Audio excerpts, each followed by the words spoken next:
So, okay, so now that you're a big time CEO, okay, which although you say not, I just realized something. You actually sold your condo and downgrade yourself because they a lot of people, I don't consider downgrade, but a lot of people consider downgrade. So let me abuse the word. Downgrade yourself to commoners like us who stay in HDB. Why the hell you do that? Right? If you, a lot of say, sorry, not you, Mr. Lu is stupid. You talk about this CPF so much. You put your money into this landed property, in this private property. Now you big time already. Why you going to downgrade yourself to from condo to HDB? Yeah.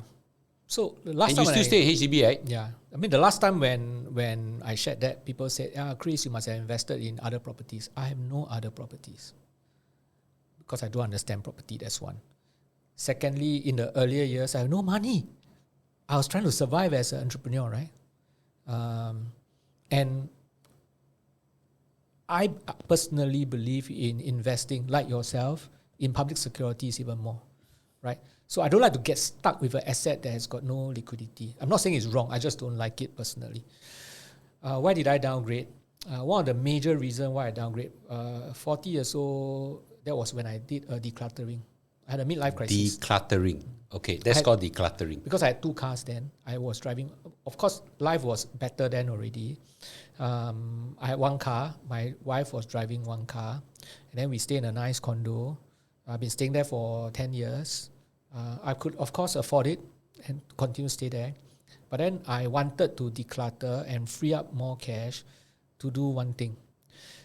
To take my family for good long holidays whereby when we go, we don't have to worry about money. Wherever we want to go, we just go. When we go there, we want to eat, we just eat. We don't have to think about, restaurant, $500. No need, right? So I decided to do a major decluttering and deploy my cash instead to build memories. Was it tough? Tough. Which part is tough? The downgrading was tough. Oh, you have adjustment issues. Yeah, I cannot tell you that I have no ego. So initially when I downgraded, I mean, in my mind, I was very clear I can do this. But it was tough. People will think like, you private property, downgrade to HDB. You must be doing badly. Yeah, must be doing badly. You're doing badly. You are CEO. 你需要钱吗？我借你一点。You know, Yeah, time, right? Yeah. It was tough. And then Your mother-in-law not happy, right? I'm sure. Or papa-in-law. My mother-in-law died 3 months before I got married. Oh, okay. Lucky. Mother-in-law said, maybe I you go make to the my niche. daughter like that go with you. No. Maybe when I go to the niche, the thing tilted a bit. Yeah. But I sold away my car, and then we have 2 cars. I said, right. So we sold away one. My wife took the car. Then I took public transport. Tough. Tough. During those years, the MRT is not like now. Very crowded, very jialat. And then plus, I go for industry event, right? I carry my bag with my suit everywhere. I'm not supposed to feel like that, but I'll be honest to tell you that I feel a bit embarrassed that I didn't drive a car. And after the event, I have to go and take MRT. It was tough. Yeah, I took MRT here. Okay, anyway. Yeah. Are you still driving? Your wife took the car? Yeah, wife took the car. Same lah. You pay, LL. Huh? You pay the car, right? Who sent the car for servicing? Depend who heng sui. Oh, you better than me. Yeah. I send the car for servicing, but I don't drive. Okay. So I take the MRT. Okay. But it's been 14 years. I feel perfectly fine now. I'm not saying I will not go back to a private property, quite unlikely, but there is no allure in properties for me anymore. Do you yearning for it? No, zero. No feeling. Not at all. Like I like want to achieve there. Not at all. Nothing. I have no interest in GCB. No, GCB so big, scary, man. Okay. No GCB. Okay. I'm not attracted to it. I'm not interested in cars, but I want to tell you, it's not just me. My entire founding team are all staying in HDB. Really? Everyone. Wow, all so humble. Everyone's staying in I HDB. super salute you. But through the process, there's one thing that has this move for me in staying in public housing, and my founding team, public housing, has one huge benefit for us. We never ever had to make a business decision, because I need to make more to pay for my property. Never. Wow. Because Nobody in heavy debts or something like that, right? think- Heavy loan. I think all of us finished paying our property already Yeah. because HDB right? Yeah. And But then now this HDB can be very expensive. yeah, lah, more but lah. that's a Ours different is the story. old one, Yeah. right? And our cars are all Japanese car. None of the founders are driving a Continental car. What's your car, sir? A Forester, Subaru, 7 years old already. Humble. I thought he's driving a Lambo, no? Lambo. The only one is a Mercedes, the bus. Sometimes I take bus. Mercedes. Mercedes My father used to drive Mercedes, the bus. Really? Okay. But Yeah. it was really practical for us because I tell you that because we have so low debt, right? We never had to make a decision because pokal lui already. Let's try and do something to make more money. So that journey actually was very good for us in terms of the soul. Wow, there's so much learning. Okay, last two questions. Okay, you mentioned in a media interview recently that I do a lot of research. Okay, you have achieved all your life goal at now 54 years old. Actually, what are your life goals that you might share with us? Yeah, actually, I'm not sure whether I said I've achieved all my life goals, but I think You what said I that. really meant, I achieved all my life goals that I set back then. Because life goals are always evolving. Sure. Right? It's not at the end I don't have any more Sure. life goals, right? But some of the life goals that I set when I sold my property in 2010, when I did that decluttering. Decluttering, that's a good in word. 2010, right? Some of the life goals that I set for myself was that I wanted to build memories. Because prior to that, Build memories. prior to I never that, thought of that. now you travel a lot. So you hate But traveling. I Work, super right? hate traveling. I don't like to go for holidays last time. Okay. Okay, in fact, even now, I'm not a big fan of holiday. Those days, I deprive my family of holiday. I cannot take it. I go for holiday 5 days, I cannot take it already. I must Why? come back. I am a 做工 workaholic. 狂 you, yeah. So even when I go for holiday, Workaholic, I will bring a laptop. Work meaning, yeah. I'm like that. Then when Okay. I go, I text on my phone until my wife said, "You are here, but you're not here." Yeah. So I'm like that. So I regretted a large part of my life back then. And so when I decluttered, right, in 2010, I said, okay, I'm going to go for a big holiday at least once a year. That was a life goal. I wanted to build memories. Thankfully, my kids were still young. So we have been to many places around the world. Today they are 26 and 22. They remember all those precious holidays. So that was one of my life goals. The second one, life goal, is I wanted to take care of my parents. It's not really a money thing. Life goal doesn't have to be a money thing. Yeah. So, can't even remember now. More than 10 years ago, my parents, they started aging quite quickly, and then my father had one heart attack after another. My father died on his 4th heart attack. Oh my goodness. Okay, and then my mother was also getting frail. So at that time, I told myself that I don't want to sort of like regret not taking care of them.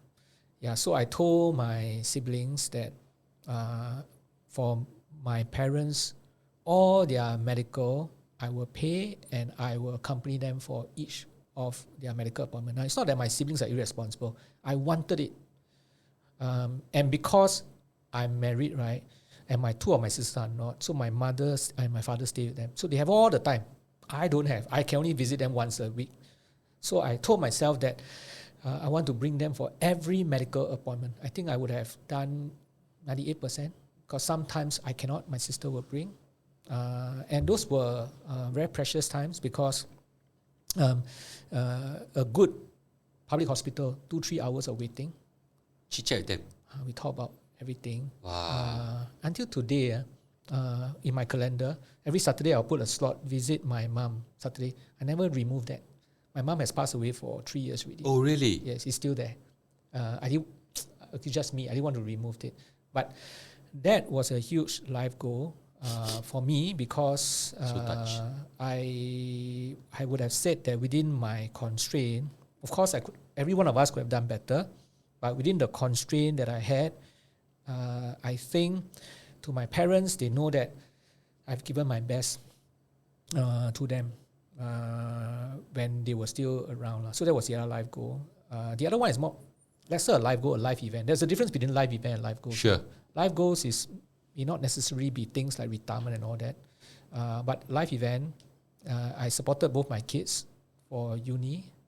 My son studied in NTU, local. My daughter went to Melbourne. So they all finished. They all graduated already. So that's a life event. life goals. I wanted to make sure that my kids, they grow up well. I think my kids are decent. We still remain close today. Life goal. Which is a continuous life goal. I know what I want to do after my stint in financial services is over. I can't stay here forever. Financial services is a very stressful job. I don't want to stay around managing people's money when I'm not at my best. So there will come a time whereby I will retire, and I want to actually be a coach. I want to be a life coach. And I want to, it's very clear in my mind that I want to coach the people who are down and out, the underdog, because I'm an underdog. So one of my life goals is to be a train coach. So I finished my training. Okay, I finished the lowest level of a certified coach, which is ACC for IC. I finished. Most recently, I went for a Ikigai coach training. That's a life goal. So I would say that most of the life goals that I set in 2010, I've achieved all of them already. It's not that I've achieved all. Of course, now I'm... the other life goal is Provident. I never thought, Lou, and it's like you. I never started out in life thinking that I can be an influence and an impact. So I'm very thankful for what Provident has given me. It's a huge... But your personal impact more than Provident. You appear in media, you're in news. Founder, the only thing that people talk about, you talk about is founder or Provident. But most of the time, the talk about it is all general, very helpful advice you give people. And, your name is bigger than Provident now. That's because the founding partner allowed me. It's not easy, right? I'm the face because I'm the CEO, right? But can you imagine if I got founders who are jealous, fighting for power? They'll be very unhappy, right? Yeah. So I am very thankful to all my founders. In the 23 years of us in the business, we have never, ever fought over money. Never. And I have never had them coming to me and say, Chris, we work as hard as you. Why are you always out there in the media recognized? So I get a chance to do this. So that's why I'm thankful to Provident. But that's because the founders, they allowed me to do it. Very nice, yeah. Last question right now. You're talking about children. What's your best advice for your children? How do you bring them up, and what's your best goal for them?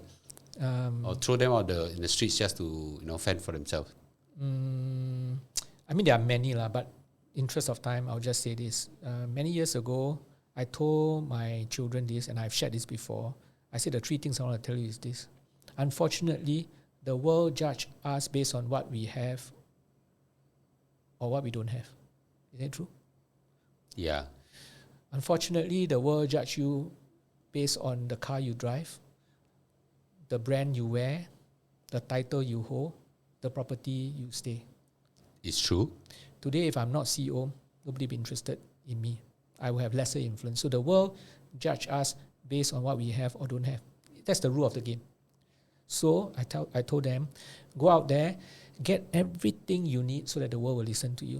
You want to be an influence, you got to get as much as you need. Whether is it your knowledge, experience, title, whatever. I'm sure you tell that to your children. Do your best, right? But when you have gotten everything that you need, do not judge people based on what they have or do not have, because that's wrong. The world can do that, but you don't have to be part of the world. Don't do that. Don't judge people based on the brand they wear, the families they come from, the house they stay, the car they drive, the title behind their card. Don't do that, because that's wrong. And then the third thing I told them is that do not let the world judge you based on what you have or don't have, because that is not your identity. Your identity is in Christ, because they are Christians. Amen. Right? Because I'm a victim of that. Until today, I still have an imposter syndrome. Until today. What's that? In what? Imposter syndrome. Which means? Which means sometimes you tell yourself that you're not good enough because of certain comments that may have been made on you in the past, especially from people that you respect, and it doesn't really go away, right? So sometimes in your darkest moment, in your private moment, you tell yourself that, hey, just not good enough. What that guy says is true. You just fake, you just fake. You're not that good, right? But the difference is that now I'm very experienced, right? I know how to rise out from there and say, hey, don't let that voice tell you something that's not true, because this is not your identity, right? So, but it's not easy. For a young person, I can only leave my children with these 3 phrases. It's for them to grow into it. It's for them to get beaten by the world. Hopefully one day when they are down and out, they remember this. Or when they are successful, they will remember this. Maybe I'll just end with this. Just Saturday, I was in a car with my wife and my daughter. My son was not with us. And we just finished watching a Netflix. There's this Netflix show. It's called Owning Manhattan. It's a real estate show. Sure. You can watch. It's very interesting. Okay. It's about all these real estate agents selling properties. And wow, the properties that they sell, crazy, up to 250 million New York. And as we watch, right, after a while, initially when I first watched, when the agent closed a sale of a $5 million, 10 million property, we went like, wow, the way they closed the sale, wow. Then after a while, no more wow already. Because the property, the value got bigger. Very soon they're closing at 50 million, 200 million, and all that. It's no more wow already. So I told my daughter, because my daughter looked at it and said, wow, the commission, 600,000, the commission, 1.2 million, Oh. So I told my daughter, I said that you can take away 2 things from this particular Netflix documentary or show, variety show. I said, the positive thing that you take out is that after a while, when you become more experienced, many things don't intimidate you anymore. Today, if a person with 2 million come and speak to you, like, no big deal. Been there, done that. You think back 30 years ago, Lou. Yeah, like... 2 million is a lot of money, right? Yeah. So as we get more experience, these things, they don't intimidate you anymore. That's the good thing out of it, right? But I say the bad thing is that you become arrogant. Oh, that's true. After a while, what's your 10 million? Yeah. We speak with a certain... 抄死. Yeah, because I got 10, I got 20, I got 50. Sure. That was what we witnessed in the show. People got money, right? They became bigger and bigger and bigger. They became so arrogant. So I told my daughter, remember I told you? The world judge you based on what you have or don't have. Go get it. Do your best. But when you have gotten it, don't be like forget. them. Don't be like them and Yeah. judge the world based on what they don't have. And if you really don't get it, it's okay. That's not your identity. We are all given portions in our life by Him. We cannot be greedy. We are all given that portion in life. And whatever portion that we are given, let's just be grateful about it. This is so amazing, right? This is one of this is the best interview I ever had in my life. I was like so immersed, almost 2 hours had passed. Is it 2 hours? Yeah, 1 hour, 1 hour, 45 minutes. I was totally lost in this whole thing, 2 hours. Yeah, well, anyway, ladies and gentlemen, such an amazing man with great wisdom, gone beyond, the world of money and dollars and cents. Right now with such wisdom, please give a round of applause in where you are. Rewatch this. Make sure it get immersed into your mind. I'm going to rewatch this again myself also. And I'm so thankful that you take this interview. I really learned a lot from you. And I'm sure our fans will learn a lot from you as well. Thank you. Okay. Thank you. So remember to hit like and subscribe. But we're just so thankful. Okay. Thank you. Okay. Thanks, Chris. Thanks everybody. Thank you.